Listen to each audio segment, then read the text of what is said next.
wabarakatuh. Alhamdulillah wassalatu wassalamu ala Rasulillah Sayyidina Muhammad bin Abdillah wa ala alihi wa sahbihi wa mawalah wa la hawla wa la quwwata illa billah. Subhanaka la ilma lana illa ma 'allamtana innaka antal alimul hakim. Rabbi shrah li sadri wa yassir li amri wahlul 'uqdatam min lisani yafqahu qawli, amma ba'du. Dan di sini saya pakai kitab fikih rangkuman yang sangat ringkas dan sangat enak, sangat simpel, namanya Yaqutin Nafis, karyanya Sayyid Ahmad bin Umar Asyadili. Ini salah satu sultanil ulama, rajanya ulama yang ada di kota Yaman. Ya, langsung saja kami buka, nanti lanjut dengan pertanyaan ya. Jadi ini jangan terlalu formal, santai saja, jangan terlalu serius ya. Bisa nanti ditanyakan apa yang menjadi ketidakfahaman atau kejanggalan atau tidak jelas. Mungkin kalau saya bisa saya langsung jawab, tapi kalau saya tidak mampu menjawab, tidak bisa ya mungkin kapan hari saya insyaallah saya jawab. Nabi Mustafa Muhammad sallallahu alaihi wasallam. Ila Al-Fatihah.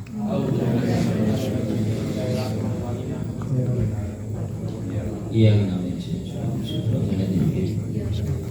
Bismillahirrahmanirrahim. Qala al-musannif rahimahullah ta'ala wa nafa'ana bihi wa bi ulumi fid dharain amin.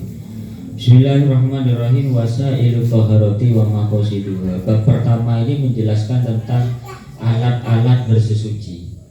Jadi alat-alat atau wasilah yang bisa dibuat bersesuci. Li taharati arba'u wasail. Bersesuci itu punya 4 alat. Wa arba'atu maqasidah, dan punya 4 tujuan. Yang pertama fal wasailu, adapun alat untuk bersesuci, yang pertama al-ma'u, air.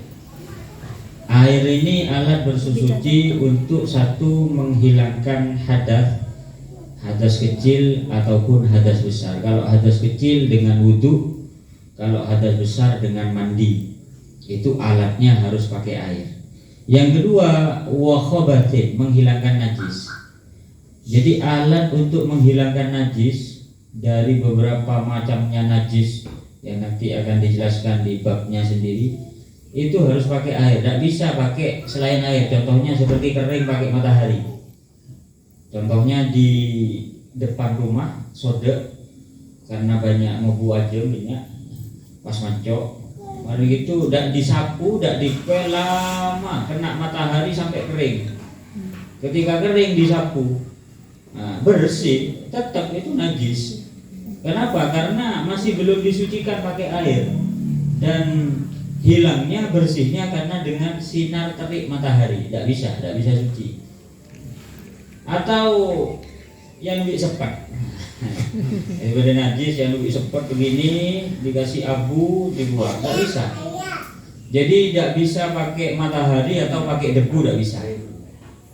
Itu perlu diketahui. Karena banyak orang mengira kalau sudah kering suci.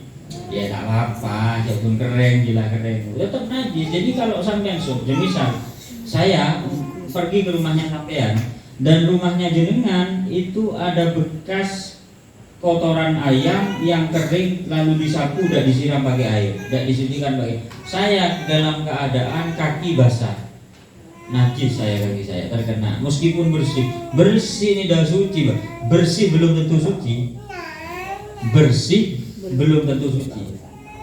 Itu.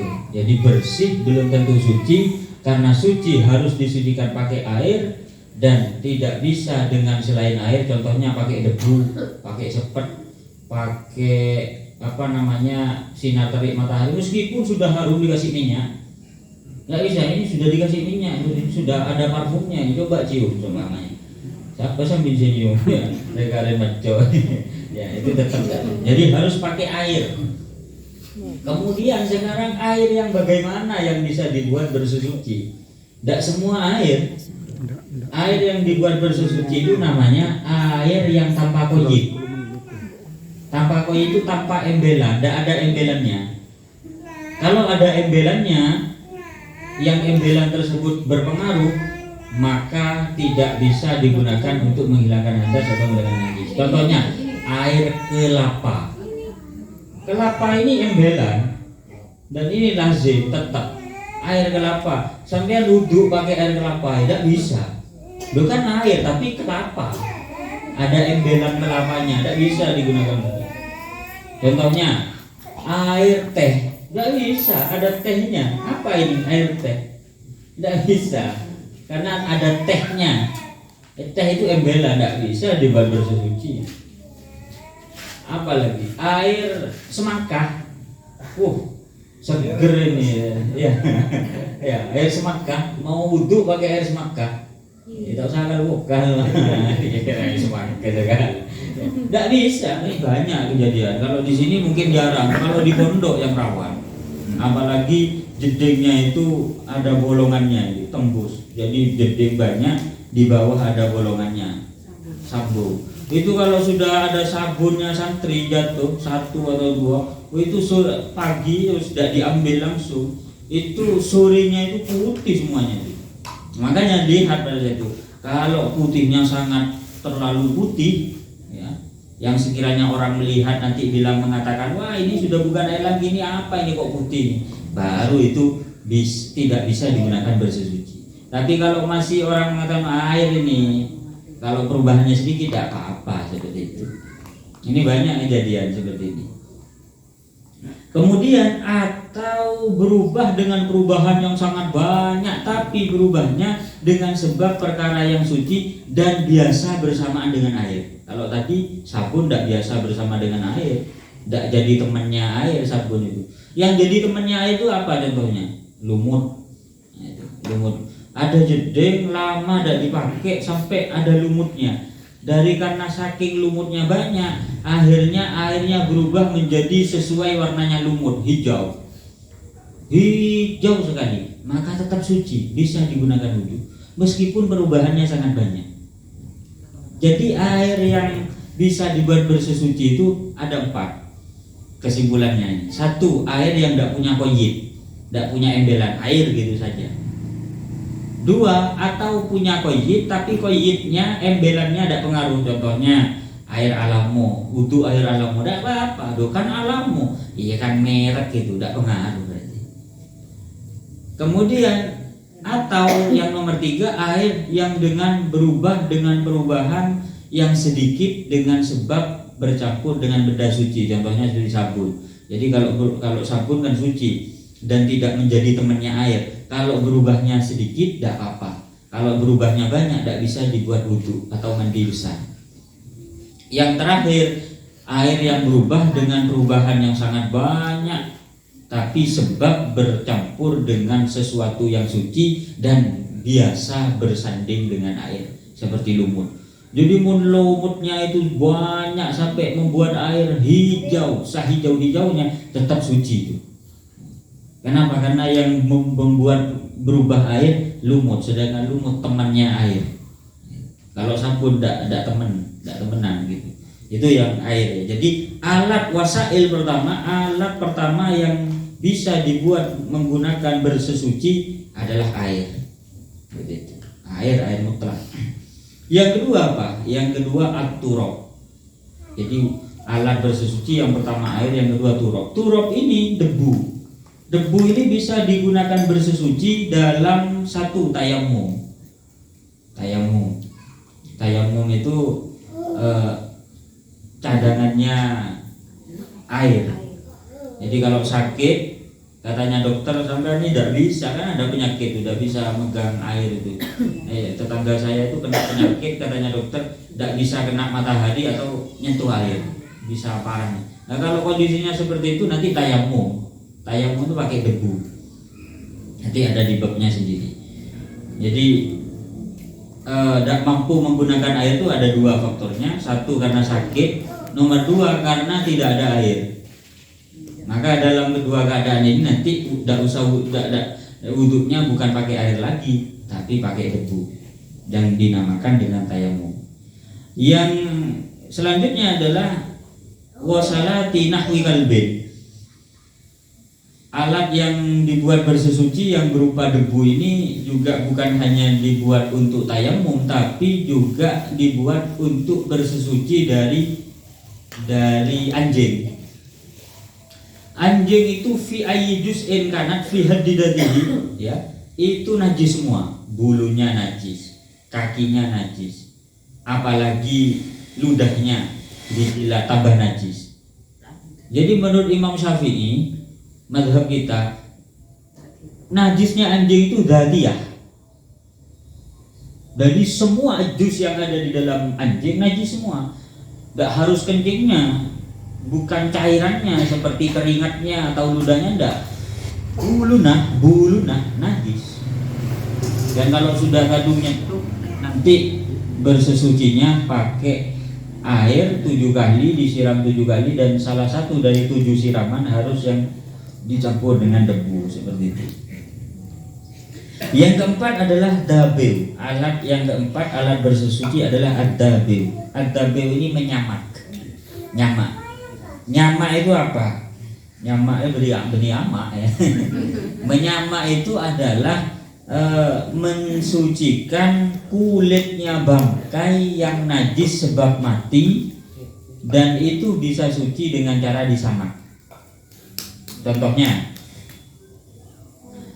ada kucing atau apa, kalau celeng sama anjing pengecualian, tidak bisa disamak karena najis mula itu tidak bisa.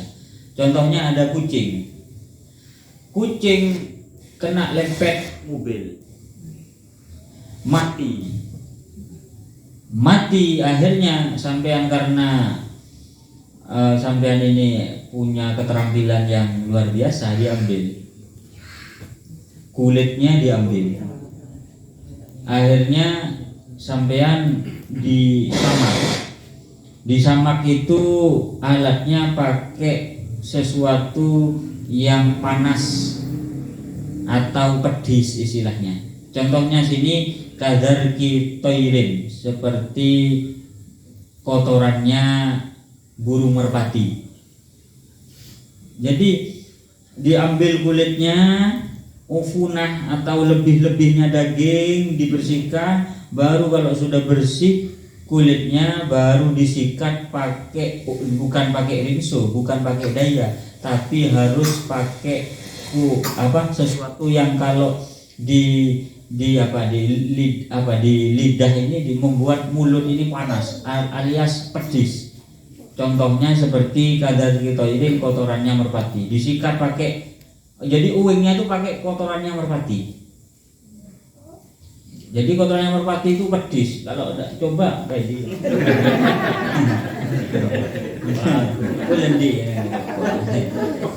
pedis. Atau di sini seperti kalkorodi. Kordi itu sejenis daun-daunan yang punya panas. Kalau dia ya mungkin cabai juga digosok pakai sesuatu yang pedes rasanya, membuat mulut ini panas. Kalau contoh yang di kitab di sini cuma mencontohkan 2, daunnya korden, korden ini kurang tahu jenis korden ini ya apa.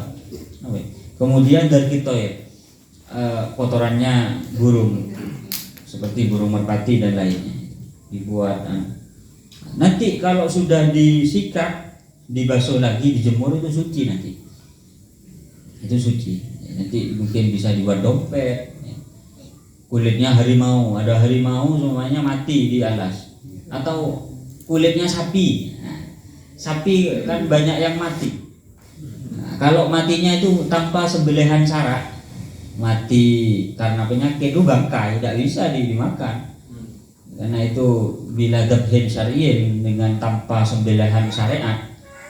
Kalau sembelihan kalau matinya mati karena sakit, mati dilempet, mati karena keracunan, itu tidak bisa sudah. Eman nih keracun lah, guna dikena kebay empal atau kebay dinding atau buat saya ikan tak kasih ingat abon. abun sapi, apa pun sampai mati, sampai gelem. Itu. Jadi tidak bisa. Jadi kalau sudah mati memang bangkai najis itu, tapi kulitnya masih ada kesempatan untuk disucikan dengan cara disamak namanya. Diambil kulitnya, lebih-lebihnya daging yang melekat di kulit dibersihkan. Kalau sudah habis, busuk-busuknya daging sudah habis, tinggal kulitnya baru diambilin dengan dengan kotorannya burung, kemudian sikat, bersih disucikan lagi, disiram lagi, baru dijemur, nanti suci lah. Tidak apa-apa, kebay jaket buat dompet, buat sabuk, buat jidul, tidak apa-apa. Itu yang turab. Yang ketiga adalah samak. Yang keempat adalah hajarul istinja, batu yang dibuat istinja. Ini aslinya bukan alat bersuci kalau yang istinja ini cuma meringankan najis dan tidak apa-apa. Jadi gini, istinja itu istilah untuk najis yang keluar dari dua lubang, yaitu lubang belakang dengan lubang yang depan. Maka kalau najis kencing ataupun buang air besar tidak harus pakai air, tapi juga istinja bisa pakai batu. Itu khusus. Batu ini bisa dibuat alat untuk menghilangkan najis, hanya cukup ada dua najis yang keluar dari belakang depan. Kalau semuanya semisal di sini ada darah, ada najis atau gimana, terus saya mau istinja kan pakai batu, tidak bisa. Contohnya di tubuhnya, di tangannya ada najis, yaitu najisnya kotoran. Kemudian tidak pakai air, saya mau istinja aja kan tidak apa-apa, istinja pakai batu, diginikan pakai batu, tidak bisa. Karena istinja itu adalah istilah untuk najis yang keluar dari depan, jalan depan dan jalan belakang. Seperti itu. Jadi dalam istinja sampean boleh milih. Artinya boleh milih, kalau kencing boleh pakai air dan itu yang lebih utama. Kemudian buang air besar, istinja pakai air itu lebih utama. Tapi ada yang lebih utama lagi kalau alatnya digabungkan jadi dua. Pertama batu, dihilangkan dulu kotorannya, benda najisnya, baru setelah itu diikutkan air. Itu yang paling utama. Atau tidak pakai air, hanya pakai batu, tidak apa-apa. Pakai batu saja, tidak apa-apa. Jadi sudah kencing, pakai batu atau sudah diambil, bendanya dibuang, ambil lagi sampai 3 batu atau lebih. Dianjurkan batunya ganjil bilangannya. Kalau sudah semua bendanya tidak ada, bersih dengan pakai batu, sudah suci.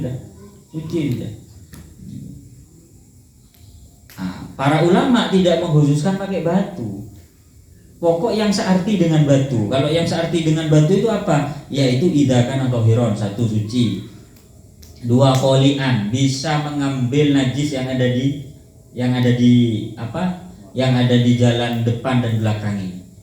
Artinya saking ekaut ini benda ini norok najis. Kalau tidak ikut najisnya tidak bisa. Contohnya seperti menggunakan kelereng.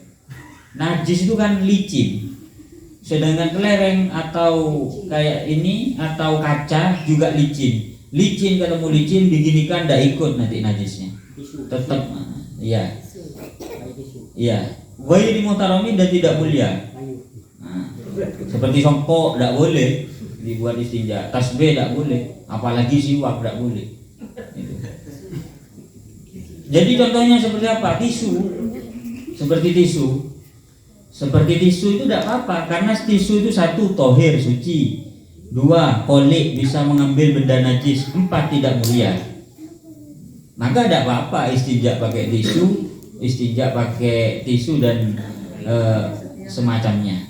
Asalkan tadi dah suci, Oleh bisa ngambil benda najis tersebut dan tidak mulia. Tapi meskipun pakai tisu, tapi kalau tempatnya seperti di mall-mall, di hotel-hotel yang berkelas-kelas itu sama sekali tidak cocok ke saya. Saya itu hari Kamis ke Surabaya, saya kan pun noro lagi, tak tolong jalanan pun noro, ikut keluarga cuma noro butek itu cuma ke Surabaya, ke TP6 Tunjungan Plaza. Saya nyampe ke sana ke Jeding hari Kamis barusan, ke toiletnya ya bersih memang, tapi AC. Saya masuk ke toilet, karena saya buang air besar, di toilet ini tidak ada ininya. Apa? Tidak ada apa ini? Keran selangnya itu tidak ada. Jadi langsung mecek, langsung soyo gitu. Ini najisnya kemana-mana kalau kayak gini. Makanya yang enak itu Jeding itu pokoknya ya sudah ada tempat airnya, itu ada bak airnya. Itu yang enak, yang aman. Kalau di hotel-hotel itu pakai semprotan gini, semprotnya santa. Iya. Semprotnya santa kayak apa? Kayak semprotannya semprotannya kalau cuci mobil. Itu kan kemana-mana najisnya itu. Iya, bocor alto. Jadi seperti itu sangat sulit. Jadi apalagi kayak gitu jelas rawan najis. Apalagi seperti tempat kencing yang cuma berdiri itu kan, waduh itu pas kare muka ke pas depoter atah itu kalau letesan itu najis itu kayak gitu, harus hati-hati. Karena saya kalau kemana ke seperti di mana di rest area di mana mulai ngabosnya itu tak detil aja baju kan.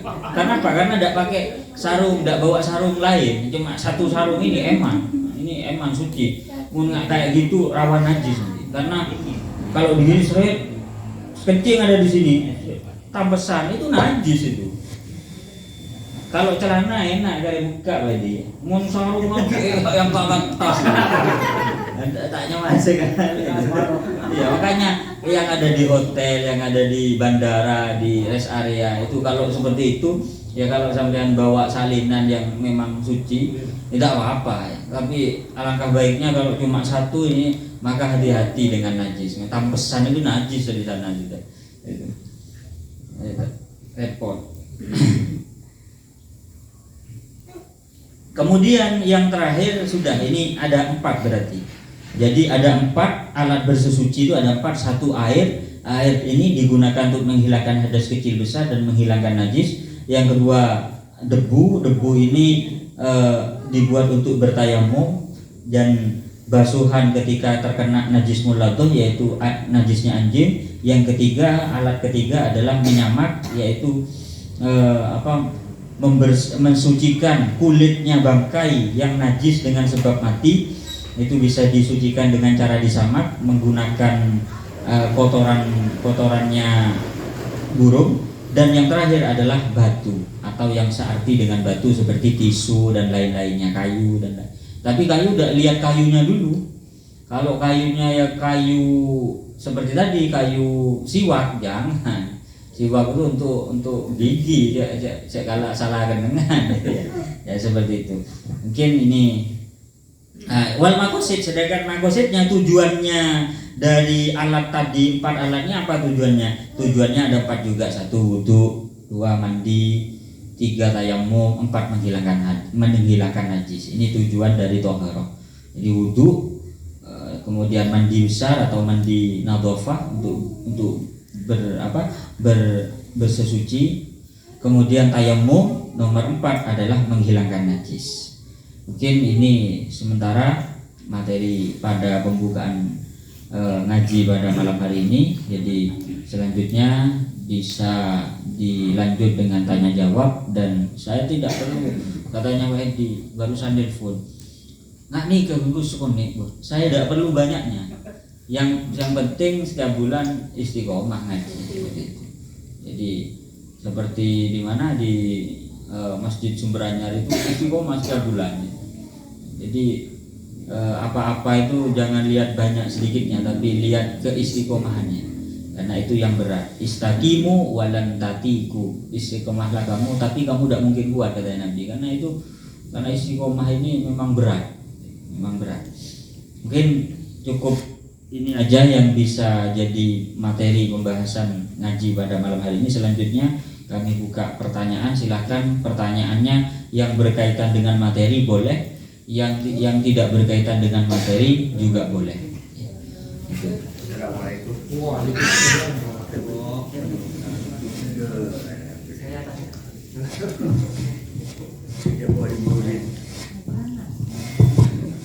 Assalamualaikum warahmatullahi wabarakatuh. Terima kasih atas pemaparan materi ngaji pada malam hari ini. Saya ada sedikit pertanyaan. Jadi kalau caranya, prosedurnya untuk mensucikan diri dari hadas besar, jadi mandi junub, itu apakah kita perlu berwudu setelah junub atau tidak perlu? Itu saja Ustaz. Terima kasih. Assalamualaikum warahmatullahi wabarakatuh.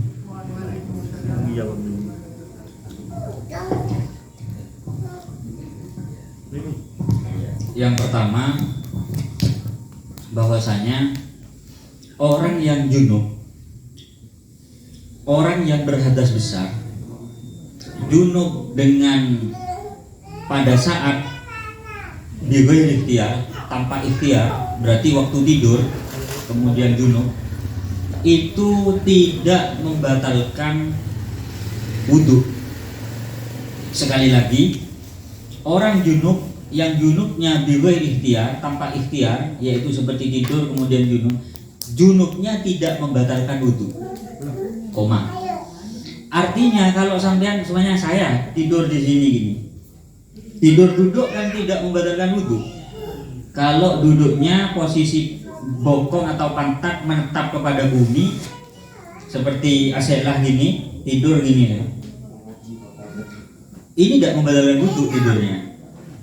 Tidur posisi seperti ini namanya mumakin mak'adahu minal ard.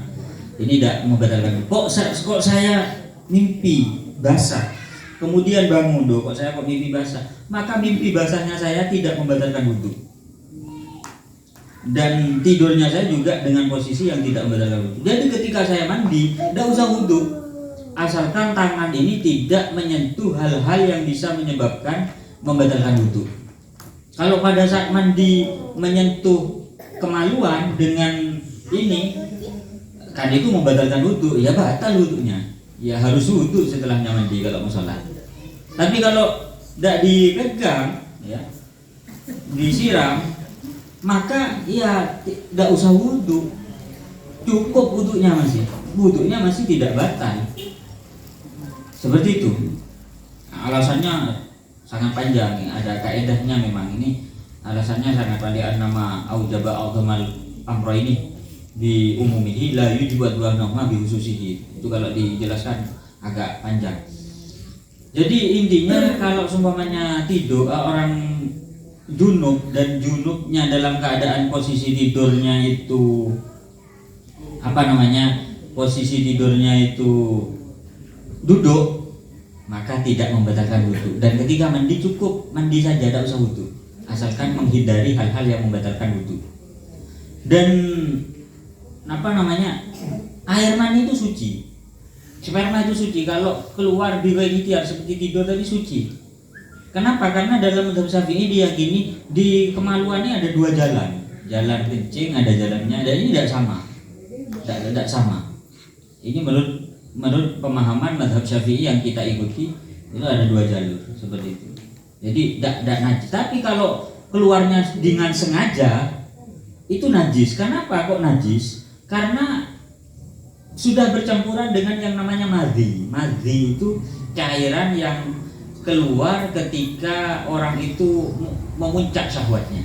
Nah, itu cairan pertama yang keluar ketika syahwat itu namanya madhi, itu najis. Ketika mani ini sudah keluar pada saat ikhtiar, itu campur dengan madhi, najis. Makanya orang kalau berhubungan suami istri kemudian ada sisa-sisa itu najis. Kenapa? Karena keluarnya di ikhtiar. Itu najis. Makanya saya sering menyampaikan kalau perempuan mandi besar yang harus diperhatikan harus jongkok. Kenapa? Karena di dalam mulutnya farji ini takut ada sisa sperma yang nanti tidak terkena air dan itu najis. Jadi harus jongkok gini, amin. Gini. Nah, kalau laki-laki mandi besar yang harus diperhatikan masrobah. Apa masrobah? Masrobah itu adalah, ini juga perempuan sama. Masrobah itu benjolan daging yang ada di dubur yang ketika orang itu duduk akan membuka, ketika berdiri akan menutup. Itu namanya masrobah. Masrobah itu harus terkena air kalau mandi besar. Itu. Jadi banyak orang lalai dalam masalah ini. Jadi gimana? Jadi tidak cukup berdiri, karena kalau cuma berdiri air tidak masuk ke masrobah itu. Karena ketika berdiri masrobahnya seken menutup, tapi ketika gini buka atau gini. Makanya harus terkena air masrobah itu. Itu anggota dohir yang agak nyeleket itu ya, yang harus terkena air. Banyak ini saya sering di mana-mana nyampaikan ini, Bu. Pak, hati-hati kalau mandi besar. Kalau yang perempuan jongkok, karena nanti takut ada sisa najis yang di farji, karena sisa-sisa sperma yang keluar dari seorang suami itu keluarnya ikhtiar dan itu najis hukumnya. Dan juga masrobah harus terkena air. Jadi, gimana ya, jongkok atau miring lah gimana? Yang penting intinya kena air, kena siraman air seperti itu.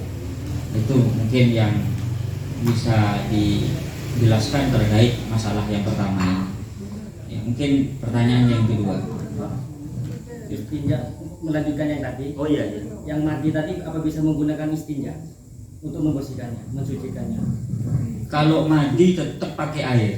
Kalau di kitab karena yang pakai istinja itu khusus kencing dan kotoran. Kalau mandinya tetap itu bersesucinya nanti bilma. Makanya kalau di kitab di kitab-kitab bab bab apa itu ya, itu harus kalau mandi itu harus disucikan bilma pakai air, tidak bisa pakai istinja. Ya. Kalau tidak ada air nanti tayamum, tapi yang ditayamumi bukan itunya. Sama seperti itu. Sama seperti orang hadas besar dan menemukan air, so aku lurang betul. Ya tayamum biasa, sudah dua anggota mengusap wajah dan mengusap tangan ini, kedua tangan. Seperti itu. Lur gulu, kalau itu antar kebohongan kan apa lur gulu.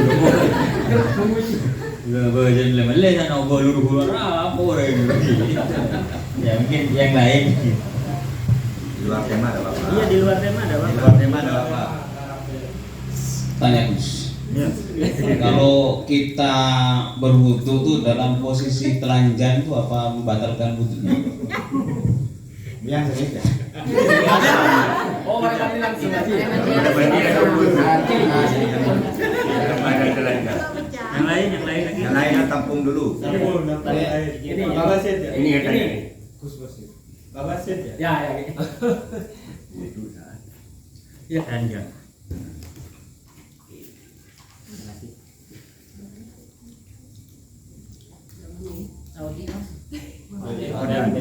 Tidak duduk.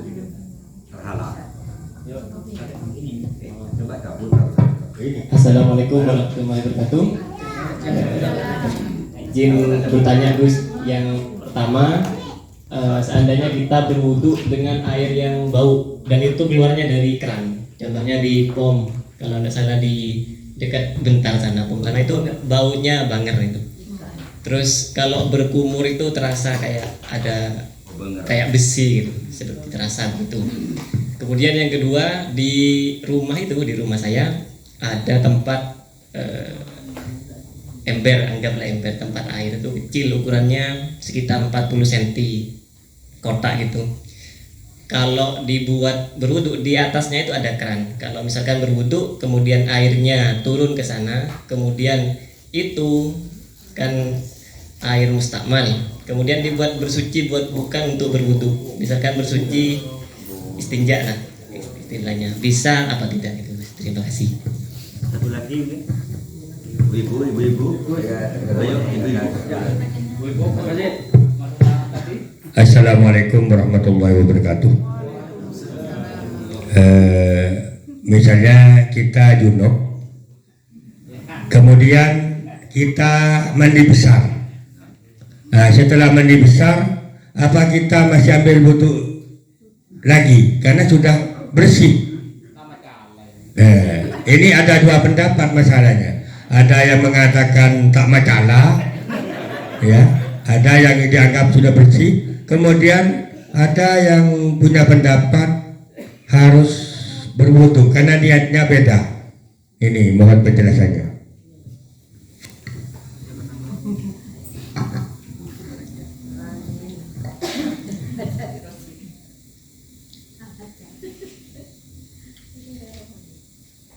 Kalau di dalam kitab Syafi'iyah, kitab-kitab fikih madhab Syafi'i itu tidak tertera tentang masalah, baik di dalam masalah sunnah-sunnahnya wudu harus pakai baju ataupun makruh-makruhnya wudu, bahwa makruhnya wudu adalah wudu dengan telanjang dalam jeding, itu tidak ada. Mulai dari kitab yang pernah saya pelajari dari Fathul Qorib sampai Fathul Mu'in, Fathul Wahab, semuanya tidak tercantum. Cuma memang wudu ini kan ibadah. Wudu ini ibadah. Yang ada itu cuma sunnahnya wudu ngadep ke barat. Karena barat itu asyraful jihad, paling mulianya arah. Karena di sana di barat itu arahnya arah kiblat, ada kiblat. Kemudian dianjurkan di tempat yang tinggi sekiranya tidak terkena letesannya air yang jatuh. Ini yang sulit. Tidak ada yang memperhatikan ini kecuali orang dulu. Kalau orang dulu saya lihat Pak Edi, di jedeng-jedengnya itu, di bak mandinya di depannya ada kok tongkoknya. Nah, itu biar apa? Itu biar terhindar dari cipratannya air wudhu yang jatuh.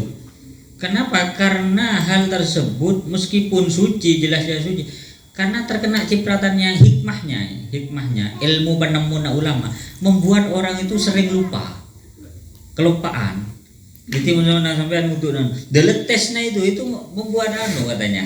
Jadi yurisun nisyan, bisa membuat orang lupaan, itu. Makanya dianjurkan di tempat yang tinggi yang sekiranya tidak terkena tampesannya air yang jatuh itu.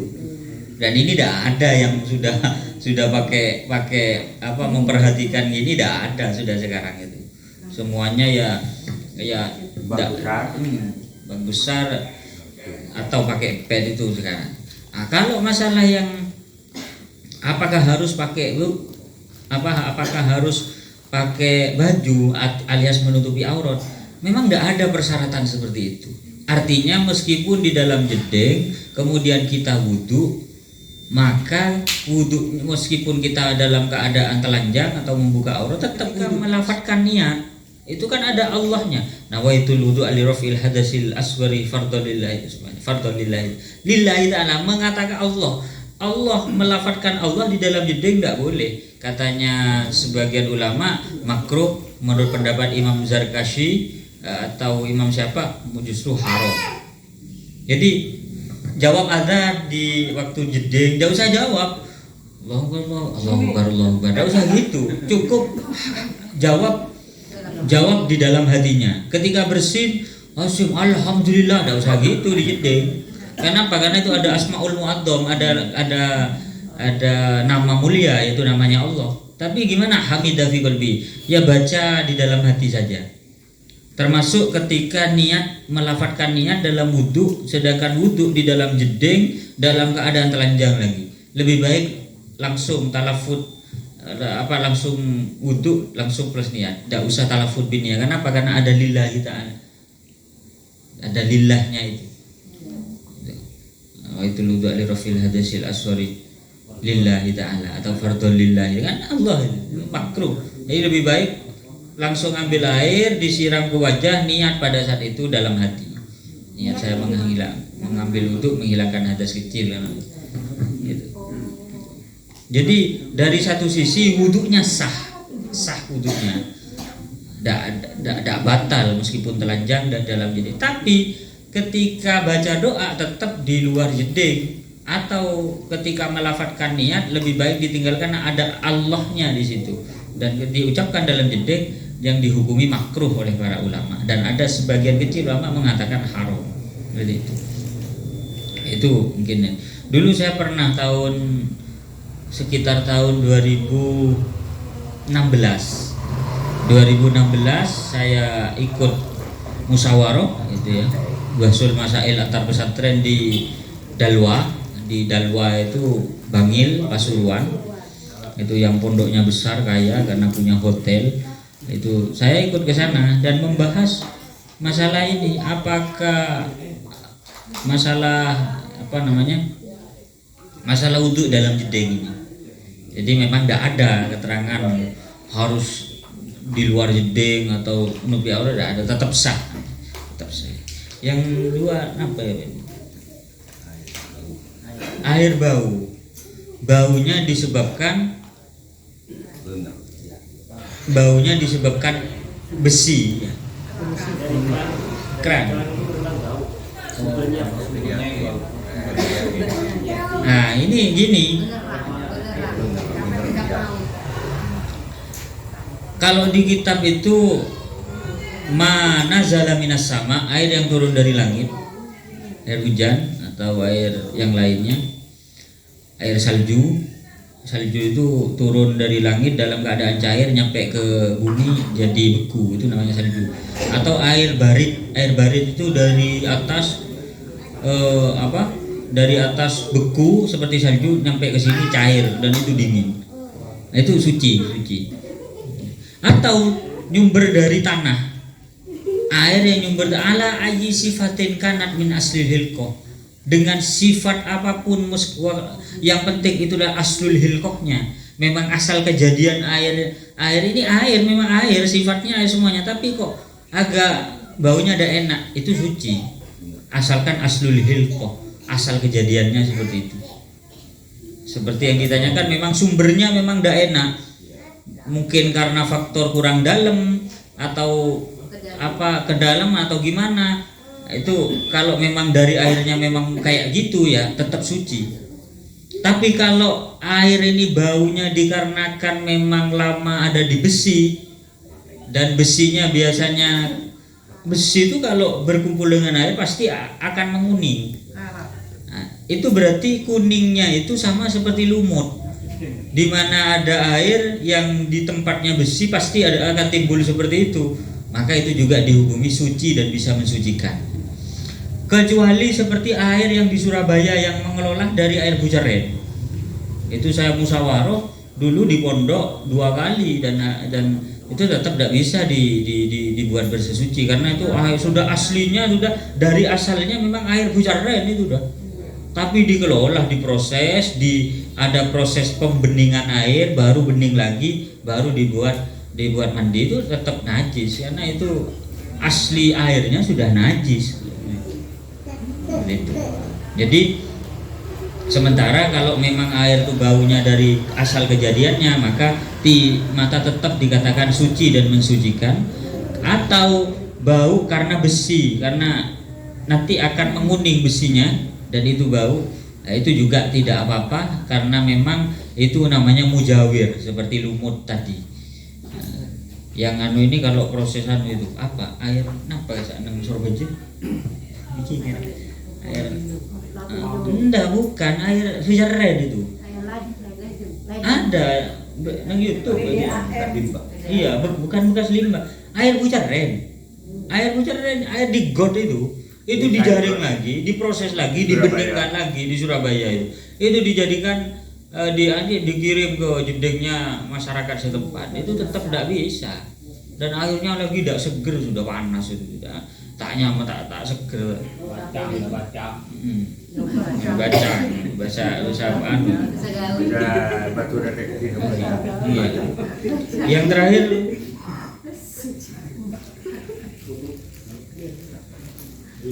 iya, Iya mandi besar. Oh ini penting. Jadi kalau wudhunya tidak menggunakan keran yang airnya langsung jatuh itu, artinya sampean semuanya wudhu di jeding, maka dilihat kalau semisal airnya tidak sampai 2 kolah itu ukurannya 4 persegi dalam lebarnya 60 cm 60 cm dalam 60 cm lebar 60 cm itu 2 kolah sudah. Jadi kalau di jeding sampai saya yakin ini sudah berkolah-kolah. Tapi kalau full, kalau ada full cuma itu bisa-bisa ada nyampe. Nah itu. Jadi lihat airnya. Kalau airnya tidak sampai 2 kolah, sampean kalau mau wudhu jangan wudhu ke sekiranya airnya jatuh lagi ke timba. Nanti itu mustakmal semuanya. Tidak bisa sudah. Semuanya di luar ya. Ini abak ini. Ada air, sampai wudhu gini, jatuh lagi. Nah, air yang sisa wudhu ini di basuhan pertama, ini namanya air mustakmal. Air memang suci, tapi tidak bisa mensucikan. Dengan ada tidak bisa menghilangkan najis, juga tidak bisa dibuat berwudhu menghilangkan hadas. Itu namanya air mustakmal. Ketika sudah jatuh kumpul sama air yang hanya sedikit, ini nanti mustakmal semua, tidak bisa sudah. Makanya ngambil air, kalau airnya tidak sampai 2 kolah, nanti wudhunya buang airnya keluar, jangan sampai masuk ke timba lagi. Itu yang kedua. Yang nomor 2, kalau nyampe 2 kolah, tapi 2 kolah yang sangat pas, kemudian 60 cm pas, itu kan juga rawan. Karena apa? Karena disiram jatuh. Nah, air mustakmal ini aslinya bisa merubah keadaan air yang tadi yang mesti. Kalau nanti makanya ini perubahan takdiri namanya. Perubahan itu ada 2, ada perubahan yang jelas. Perubahan yang jelas itu baunya air, warnanya air, rasanya air, itu sifatnya. Ini tidak jelas karena si air mustakmal sama air yang ada di bawahnya sama sifatnya, sama putihnya, sama ada baunya, tawar sama tawarnya, tapi mustakmal. Makanya diperkirakan nanti namanya ini kudiro mukhalifan. Kalau kudiro mukhalifan itu diperkirakan ada timba yang sama. Ini 2 kolah, ini 2 kolah. Ngambil air secanteng gini, untuk geger ke timba yang pertama. Nah, berarti air yang jatuh namanya air mustakmal. Yang sini ngambil sesuatu yang beda sifatnya dengan air. Contohnya ngambil minyak atau ngambil minyak 1 canteng juga, siramkan Mas. Kira-kira air yang timbanya sama ini yang sini berubah kan enggak? Oh ternyata kok berubah, kok harum ini sudah. Oh ini berarti mustakmal, berarti yang sini juga berubah.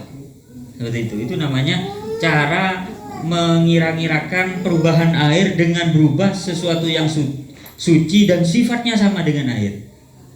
Nah, ini. Jadi gini, anggap ini timba, 2 timba, dan ini juga sudah sama-sama 2 kolah. Saya ngambil di sini, gini seret, ngambilnya separuhnya ini contoh gue, separuhnya siramkan mas saya, jatuh ke sini. Nah, ini kan tidak bisa sampean mau ngatakan ini berubah kan enggak ya? Karena apa? Sifatnya sama. Maka di sini perkirakan saya ambil timba juga, ngambil sesuatu yang tidak sama sifatnya dengan apa? Seperti contohnya bensin yang ukurannya sama seperti ukuran air yang dibuat untuk pertama sini, setengah gelas ini dicampur sini. Lihat, kok berubah? Berarti yang sini berubah juga, itu tidak bisa sudah. Meskipun 2 kolah, apalagi tidak nyampe 2 kolah, itu namanya takdiri. ijtihad takdiri namanya seperti itu. Karena yang mau merubah air sifatnya sama airnya, tapi airnya air mustakmal gitu. Itu yang bisa kami sampaikan. Terakhir mungkin ada pertanyaan lagi terakhir. Assalamualaikum warahmatullahi wabarakatuh. Di luar tema ini Gus, soal haid wanita. Misalkan haidnya saat mau sholat duhur, itu kan kita tidak tahu waktunya datangnya haid. Kita niatnya mau ke toilet, mau wudhu, apakah harus qadha duhur itu? Terus sucinya setelah suci, misalnya dapat 7 hari suci sebelum asar, apa asarnya itu kita harus qadha juga? Sucinya gimana sucinya? Sebelum sholat asar, duhurnya apa harus qadha? Iya, yang lain.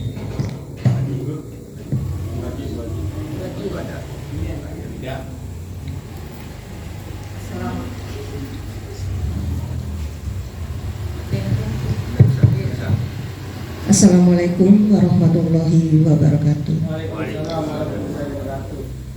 Tadi Gus menyampaikan alat untuk mensucikan diri, atau yang ketiga kalau tidak salah, yaitu untuk penyamak dari kotoran burung merpati.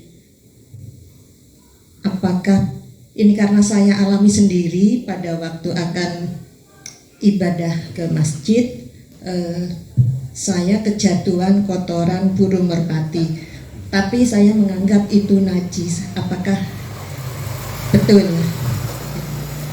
Sehingga saya kembali tidak ke masjid untuk ganti baju. Di Mekah itu banyak kotorannya merpati. Banyak kotorannya merpati karena memang di sana merpatinya banyak. Tapi awas kalau ihram ketepil, ada dendanya nanti. Itu muharramatul ihram, salah satunya as-sayd. Mega hewan buruan yang ada di Mekah tidak boleh. Berarti merpati nyaman deh sambil boleh kan. Ada yang kayak gitu. Ya. Nah, itu kalau seperti itu, kalau dalam masalah bacaan, dalam masalah niat, itu namanya was-was dalam bacaan. Maka boleh niat sebelumnya sholat, tidak apa-apa, niat duluan. Bagi orang was-was, lil musawwis, bagi orang yang was-was boleh ikut pendapatnya imam. Siapa, ada 2 imam yang membolehkan dalam mazhab Syafi'i, boleh niat duluan. Jadi niat duluan dah. Niat saya sholat duhur 4 rakaat makmuman fardu karena Allah Ta'ala, Allahu Akbar, langsung dah. Ketika takbir dah usah niat lagi sudah. Khusus sering was-was enggak? Di musola ini ada. Lucu benda. Jadi niat duluan, tidak apa-apa. Mau wudu, nawai. Kok berat? Niat dulu. Niat saya wudu untuk menghilangkan hadas kecil lillahi ta'ala. Langsung wudu sudah, tidak usah niat lagi. Itu khusus bagi orang was-was, boleh niat duluan sebelum melakukan pekerjaan ibadahnya seperti itu. Dan nomor 2 ini korapen najis ini bagi orang was-was juga. Was-wasnya dalam hal bersuci. Ayo kejeng lah, udah rumarian, udah salah boy. Harus begitu kan? Nanti sembuh sendiri katanya. Itu di kitab keterangannya ada. Harus suruh nginjak najis. Najis dari hewan yang bisa dimakan dagingnya, karena ada yang memperbolehkan seperti itu. Kemudian yang kedua, masalah haid ini dalam kitab Durarus Saniyah ya. Bahwasanya man adrokah min waktu sholat mikdar rokaatin, siapa orang yang menututi sholat dengan kadar 1 rakaat, faqad adrokah waktu sholat, maka berarti dia menutupi waktu sholat. Fa asbahat fi dhimmatihi, maka sholatnya ada dalam tanggungannya. Fa wajaba alaihi qada'uha, maka bagi orang yang haid yang masih belum sempat sholat, ketika sudah masuknya waktu belum sempat sholat, kok pertengahan waktu haid, maka wajib untuk diqadha sholatnya. Jadi orang masuk sholat itu kewajibannya 2. Ini kan banyak orang yang tak nih kan. Banyak orang yang tidak tahu, orang tahu. Kalau masuk sholat itu kewajibannya ada 2. 1 azm. Satu, sholat langsung. Dua, azm. Azm itu niat mau sholat nanti. Itu. Jadi kalau sudah masuk isya, seperti sekarang masuk waktu isya, masuk waktu isya, maka ada dua kewajiban. Satu, bisa langsung sholat, atau kalau tidak mau sholat langsung, azm. Harus azm. Azm itu niat mau mengerjakan sholat nanti. Wes deki lah, bajang deki kok. Gitu. Harus seperti itu. Kenapa? Azm lolo tak bodoh. Azm lolo gitu keng budi nak paham. Azm lolo tak. Kenapa? Karena biar gini. Kalau nanti tidak azm kemudian tidak sholat sampai keluar waktu, nanti dosanya dua. Dosanya tidak azm, dosanya sampai tidak sholat. Seperti itu. Nah kalau sudah azm kemudian ternyata tidak sholat karena udzur, maka dimakfu dengan artian dosanya hanya dosa meninggalkan sholatnya dan tidak terkena dosanya azm karena awal tadi sudah azm duluan, jadi dosanya tidak double sebenarnya. Ini banyak yang kurang memperhatikan. Jadi kalau tidak mau sholat sekarang nggak boleh gila empian WA wadi boleh isan kepertukan kalau sangat belas 1915 karena ada ngaji Quran masih. Mau ngimamin lah adzan. Pak ting sudah kumpul seperti ini. Iya, tak detik boleh dan jam azm. Ini lah bajang detik. Makanya kan bajang nanti malam atau sebentar lagi. Makanya kan kalau Syekh Abdul Qadir yusolli subha biwudu ilisa. Syekh Abdul Qadir itu sholat subuh pakai wudhunya sholat isya. Berarti wudhunya sholat isya tidak batal. Berarti tidak tidur karena memang semalam tidak tidur Syekh Abdul Qadir. Kalau ngantuk itu kakinya diangkat satu, malah tak keton dua. Jadi zikir dalam keadaan berdiri dengan pakai satu kaki. Itu Syekh Abdul Qadir. Kalau kita sama sholat subuh pakai wudhunya sholat isya. Karena sholat isya nya subuh orang 4 menit. Itu kalau kita. Ya mungkin sekian dari saya. Ini sudah mau jam 9. Masih ada lagi. Oh, ngiring. Assalamualaikum warahmatullahi wabarakatuh. Saya hanya menyambung dari pertanyaan teman-teman karena kayaknya sudah terwakili semua, Gus. Untuk alat wudhu itu ada air yang itu harus mencapai 2 kola. Misalnya tidak sampai hanya 1 timbo misalnya, Gus. Misalnya ini timbo, sini ada pet, tapi pet dalam keadaan hidup, Gus. Ini apa boleh nanti wudhu itu airnya menetes ke dalam lagi, itu maksudnya. Kalau tadi disampaikan, kalau airnya mengalir, Gus, belum dijelaskan soalnya. Termasuk air suci mensucikan. Terus yang kedua, Gus, kalau mandi besar, kalau wudhu lagi, Gus, hanya pakai 1 timbo, terus mau siram kaki terakhir, Gus, habis airnya saya keluar, air untuk yang kaki itu ambil di pet, Bang, itu pernah pengalaman gitu soalnya, Pak, bersambung. Airnya 1 timbo sampai di kuping sudah habis, jadi keluar ambil di tempat yang lain, Gus, apa boleh. Terus yang ketiga, kalau mandi junub, Gus, yang utama kalau mandi junub misalnya mandi besar maksudnya. Gus, karena waspo.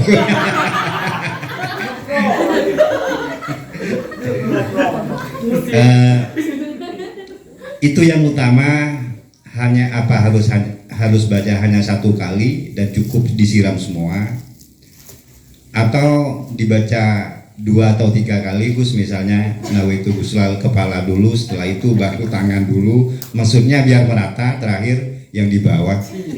Apa sekali sudah cukup maksudnya, Gus? Belum paham soalnya. Yang utama. Terus yang terakhir, Gus, kalau tadi alat suci mensucikan atau sesuci itu ada 4 kalau tidak salah, air, debu dan air, yang terakhir adalah simak. Kalau yang ditanya Ibu tadi, maksudnya kotoran merpati itu najis apa? Begitu. Kalau saya gini Bu, alat kotoran itu najis katanya yang disampaikan beliau Gus tadi, kok dibuat mensucikan itu Gus? Yang najis dibuat untuk mensucikan. Gimana logikanya gitu Gus? Itu yang ditanyakan. Terima kasih. Wassalamualaikum warahmatullahi wabarakatuh.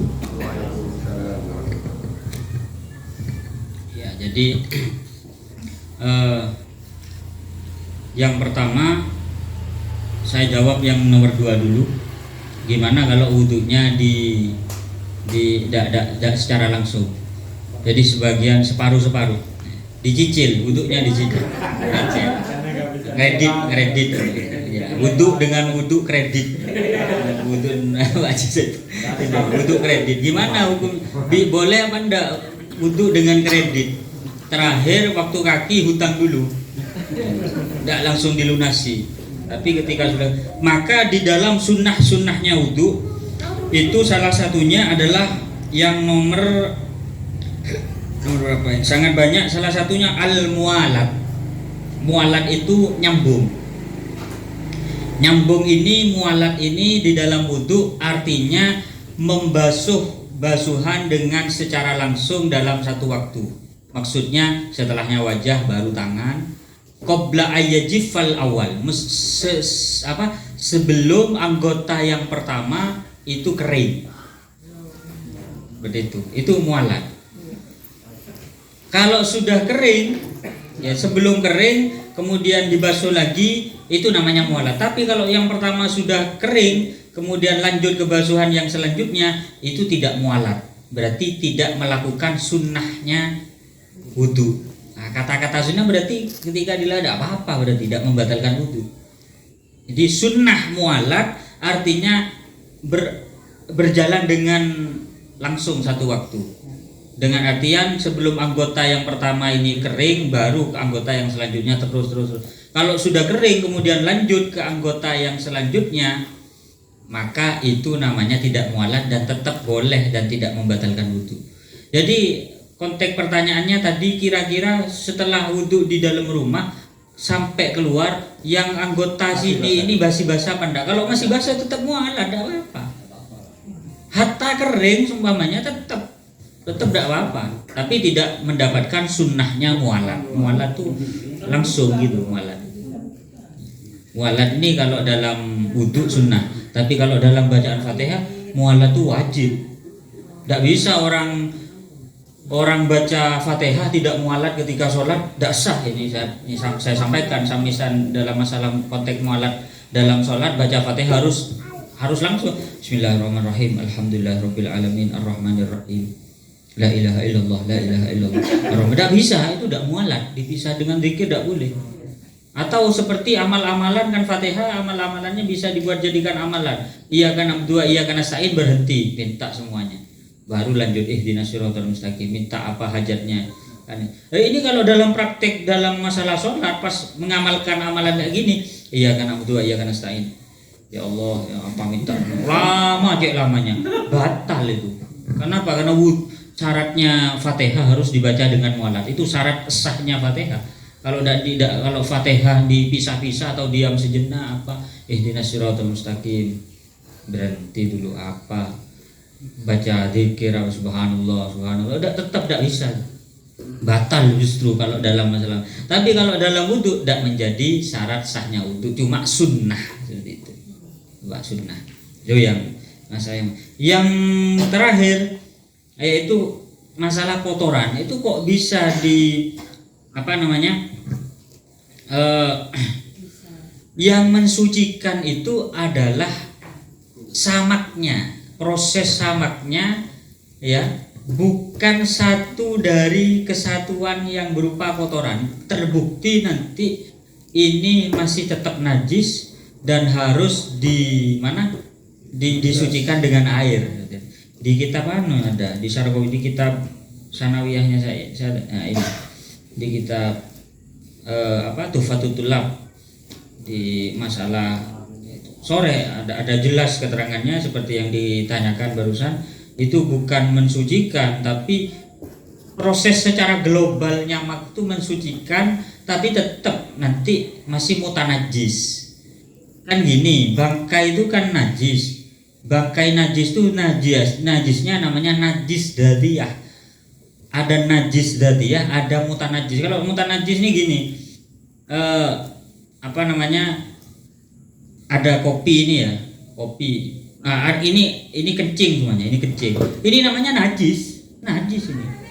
Dan kalau sekarang ada kopi terus terkena najis, namanya bukan najis tapi mutanajis, benda suci yang terkena najis. Nah, dalam praktek ini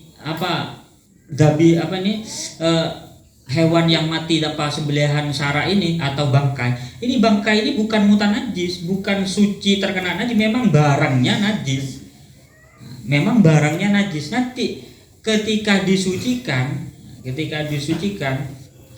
itu nanti proses yang berupa adabu samak ini secara global memang mensucikan, tapi tetap bendanya dari pertamanya najis secara dzatiyah, secara bendanya najis, ketika sudah disamak bukan najis dzatiyah lagi tapi mutanajis, sudah terkena najis. Kenapa? Karena ada kotorannya itu nanti disucikan pakai air seperti itu. Mana sudah keterangannya pola temuan. Ada lagi satu lagi yang timba itu mensucikan najis itu banyak, mensucikan sesuatu yang najis itu banyak caranya. Ada kalanya taghayyara bi nafsihi, ada air dua qollah berubah airnya sebab benda najis. Kan kaedahnya gini, mun aing dukola kening najis, obe tak obe aing ini najis secara mutlak. Makanya ada kopi, ini kan kopi sedikit, ada air segini, ini kan tidak nyampe 2 kola, terkena najis sedikit, dilihat enggak bau, rasanya tetap tawar, warnanya tidak berubah. Meskipun tidak berubah, kalau sudah terkena najis yang airnya tidak nyampe 2 kola, najis secara mutlak. Tapi kalau nyampe 2 kola dilihat berubah apa enggak. Kalau tidak berubah tetap suci, kalau berubah najis, seperti itu. Nah sekarang gimana kalau ada tempat yang di situ tidak sampai 2 kolah, cuma ada petnya yang mengalir, wudhu langsung jatuh ke situ. Tentunya kan ini kalau diperkirakan dengan adanya air yang mengalir, air yang di sini ini kan berubah nanti. Maksudnya berubah, akan keluar dan ada air baru nanti di situ. Sama seperti tadi perkiraannya, yaitu perkiraan dengan sesuatu yang coba gini sekarang. Nah, ini nyambung dengan materi yang pertama. Di sini ada air 2. Ini tidak sampai 2 kolah, ada pet gini. Seret. Kita wudhu jatuh ke sini ya, jatuh ke sini. Kemudian terus ngalir. Sini ada ngalir juga. Coba kasih air gincu warnanya hijau yang sama dengan satu canteng juga, ngambil di sini, ditaruh di sini, mengalir. Nanti kan hijaunya ini kan berubah sudah. Tidak ada. Kenapa? Karena keluar api, ini pasti air baru, udah tidak apa-apa gitu. Karena mengalir nanti airnya baru berganti airnya. Nah, jadi cara mengira-ngirakannya dengan cara perkiraan yang seperti ini. Jadi di sini air dibuat wudhu, airnya tidak nyampe 2 kolah, tapi petnya jalan, ngambil air segini, setengah ini wudhu, jatuh ke sini, tapi mengalir. Kan ini kita tidak tahu kan, karena sedikit dan lagi ada, apakah berubah ini gimana? Ya ambil satu timba juga yang ukurannya sama, kena pet juga, kira-kira kasih air yang sifatnya tidak sama, warnanya tidak sama, apa semuanya hijau warna merah, taruh sini, kena air juga tidak merah sini, pasti ganti dan berubah bening lagi. Tidak apa seperti itu, karena akan ada air baru di situ. Itu logikanya seperti itu. Ini masih ada kaitannya dengan Qudiro Mukhalifan tadi. Itu. Iya. Oh iya. Ini paling inti ya. Bu, niat itu tidak harus istiab sampai selesai pekerjaan. Contohnya dalam wudhu, niat ketika air ini niat itu kan harus bersamaan dengan awal pekerjaan ibadah. Kalau sholat awal takbir Allah niat. Niat ini tidak harus sampai Allahu Akbar ini sampai roknya, tidak harus selesai sampai situ. Allah habis dulu niatnya, sudah selesai dulu, tidak apa-apa. Ketika wudhu tidak sampai selesai sempurna mengusap wajah, ya sudah selesai duluan niat wudhunya, maka boleh. Tidak harus niat terus sampai mari. Udah orang ada gitu. Itu tidak apa-apa, tidak harus isti'ab itu sampai selesai, tidak harus. Apalagi niatnya wudhu bisa cuma cukup nawaitul wudhu selesai. Tidak apa-apa, nawaitul wudhu cukup. Kenapa? Karena wudhu itu sudah bermakna menghilangkan hadas. Nawaitul wudhu lillahi fardhu lillahi ta'ala cukup. Tidak usah nawaitul wudhu ahli raf'il hadas. Tidak usah panjang-panjang. Cukup nawaitul wudhu fardhu lillahi ta'ala kalau mau sholat. Kenapa kok cukup tanpa li raf'il hadas? Karena wudhu itu sudah bermakna mengandung arti raf'ul hadas, menghilangkan hadas. Apalagi niatnya pendek seperti itu. Jadi niat dalam hati tidak selesai saya tidak nyampe ke membasuh tangan sudah selesai duluan niatnya, tidak apa-apa. Begitu juga dengan niat mandi. Niat mandi itu tidak harus niat pas niatnya sampai selesai mandi, tidak. Jadi dan tidak harus dalam satu siraman. Kalau satu siraman sudah merata ke semua bagian tubuh, tidak apa-apa. Atau kalau tidak merata karena cantiknya kecil, ya pakai beberapa siraman. Diulang-ulang. Kredit boleh. Ya, sementara seperti itu. Sementara seperti itu. Ya, mungkin cukup karena sudah jam 9 ya. Ini kalau di sini saya ngukur jam kota, karena jam kota itu 9 sudah malam. Kalau ke santri ke pondokan tambah malam tambah pagi. Saya dulu di pondok jon malam jon lagu. Tapi akhir pertengahan saya mondok saya ingat ada peraturan jam 12 harus tidur karena mementingkan tahajudnya sama subuhnya. Karena di pondok saya itu paling ketatnya pondok, saya tidak melihat kula tak pernah ningalen beda pondok seketat pondok kula sobung paling ketat. Dak nginjem karpet nang kantor beda surat lagi tanda tangan. Mau pinjam ke instansi sih pasti baik. Di uniknya lagi sekarang ada wakaf sandal sebanyak 15.000 di situ gini. Jadi tidak usah beli sandal, sudah ada WhatsApp-WhatsAppan karena hak milik wakaf itu untuk umum sudah. Warnanya 2, biru langit sama oranye itu. Jadi ukurannya sama. Jadi umum mau pakai yang mana saja sudah. Jadi santri tidak punya sandal. Karena kalau sandal sendiri-sendiri pasti banyak yang gosap dan banyak yang hilang sandal. Nah, ini masih tidak ada di pondok lain. Semoga bermanfaat, moga-moga sesuai manfaat, semoga istiqomah ngaji ilmu dan saya juga belajar juga ini. Semoga semuanya bisa membawa keberkahan lagi, berkah tambahan dengan adanya pengajian rutin setiap bulan 1 kali. Al-Fatihah. Bismillahirrahmanirrahim. Allahumma shalli wa sallim barik ala sayyidina Muhammad rabbana fa'na bima 'allamtana rabbi 'allimna alladhi yanfa'una rabbi faqihna wa faqih ahlana wa qurrata lana fi dinina wa warzuqna ilmal ulama wa hikmatal hukama wa sisatan Allah warzuqna fahman nabiyina hibdal mursalin wa ilham malaikatil muqarrabin rabbana hab lana min azwajina wa dhurriyyatina qurrata a'yun waj'alna muttaqina imama Allahumma zayyinna birizat warzuqna shifa wa siha wal afiyah salahil awlad bihaqi habibina Mustafa sallallahu alaihi wasallam Allah nabi qulubana binuril iman Allah nabi qulubana bil islam nabi qulubana binuril quran Allah nabi qulubana binuril hidayatika kama nabartal arda min syamsika bi rahmatika Allah maj'al auladana dhurriyyatina minas salihin was salihat min ahli ilmi wa ahli ibad mustajabal karam ahli ilmi wal islam sallallahu alaihi wasallam wa ala alihi wasallam subhana rabbika rabbil izzati amma yasifun salamun alhamdulillahi rabbil alamin sirril fatihah.